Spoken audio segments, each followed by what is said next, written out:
Pendengar, suara sirine mobil ambulan itu masih saja terdengar meraung-raung di berbagai pelosok negeri. Atau angka penambahan COVID-19 yang sulit konsisten merunduk setiap harinya selalu rajin diumumkan Satgas COVID-19 di kantor Geraha BNPB Jakarta. Dengarlah curhatan dari mereka yang pernah merasakan terpapar COVID-19 atau diistilahkan penyintas berikut ini. Saya terkonfirmasi positif, tapi sebenarnya mungkin sudah beberapa hari sebelum itu saya sudah merasa tidak enak badan, meriang gitu ya. Tapi tidak flu, hanya meriang saja, kemudian tiba-tiba ya tidak enak badan gitu. Itu awalnya sih, jadi mungkin sebenarnya sudah terinfeksi sekitar 3 hari sebelum tes. Saya pikir dengan pengalaman saya ini jangan keluar, jangan ketemu orang kalau tidak penting, jangan kerumunan lah.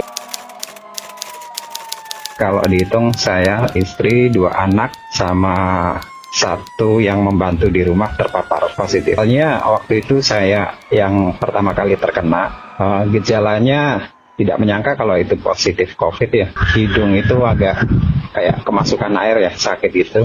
Hari ketiganya mulai kerasa nih, nggak bisa nyium bau sama sekali. Terus makan masakan itu kok jadi hambar gitu, rasanya hambar. Kalaupun pedas, kalau nggak pedas sekali nggak kerasa pedasnya. Begitu saya tidak bisa nyium bau, saya sama istri langsung sepakat untuk tes swab antigen ya di Kimia Farma dan hasilnya ternyata positif juga.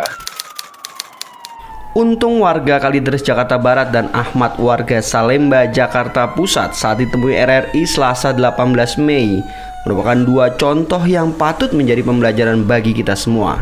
Keduanya merasa sudah taat pada protokol kesehatan, namun harus merasakan sakit dan bangkit dari serangan virus mematikan itu. Memakai masker, menjaga jarak, mencuci tangan, menghindari kerumunan dan mengurangi mobilitas merupakan himbauan pemerintah yang selalu digaungkan di hadapan media kepada masyarakat luas. COVID-19 adalah nyata, korban jiwa banyak dan memprihatinkan jumlahnya. Ikhtiar pemerintah melalui pemberian 2 kali vaksinasi ke masyarakat luas terus diupayakan hingga kini. Juru bicara Satgas COVID-19 Wiko Adhisa Smito bahkan tak bosan-bosannya mengingatkan agar masyarakat selalu disiplin terhadap protokol kesehatan dimanapun berada, termasuk di saat usai lebaran, salah satunya karantina mandiri selama 5 kali 24 jam. Saya ingin mengingatkan kepada seluruh pelaku perjalanan untuk melakukan karantina 5 kali 24 jam setelah kembali dari kampung halaman. Karantina ini merupakan hal yang penting dan harus dilakukan sehingga dapat mencegah terjadinya penularan COVID-19 kepada orang-orang terdekat. Agar karantina yang dilakukan oleh para pelaku perjalanan yang baru saja kembali dapat berjalan dengan efektif, maka saya meminta kepada Satgas di daerah untuk dapat mengoptimalisasi peran posko penanganan COVID-19.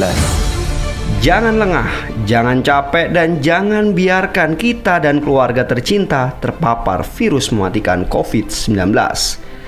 Zaman kini tengah pandemi, ikhtiar dan doa kita menjadi usaha memutus mata rantai penyebarannya. Simaklah pesan Dr. Hermawan Saputra, Dewan Pakar Ikatan Ahli Kesehatan Masyarakat Indonesia (IAKMI) saat berbincang bersama RRI Selasa 25 Mei yang lalu berikut ini. Jadi seiring dengan testing yang meningkat, sebenarnya temuan kasus itu akan meningkat. Nah, bahkan beberapa hari terakhir ini kasus aktif juga naik secara signifikan kembali. Mari kita tetap menjaga kedisiplinan, kewaspadaan, dan juga menghimbau satu sama lain agar tetap taat protokol kesehatan. Jadi, yuk kita sama-sama menjaga diri, menjaga keluarga, dan menjaga Indonesia untuk melawan, memutus, dan menghilangkan COVID-19 dari negeri tercinta, Indonesia. Kesehatan pulih, Indonesia bangkit. Demikian Danang Sundoro melaporkan.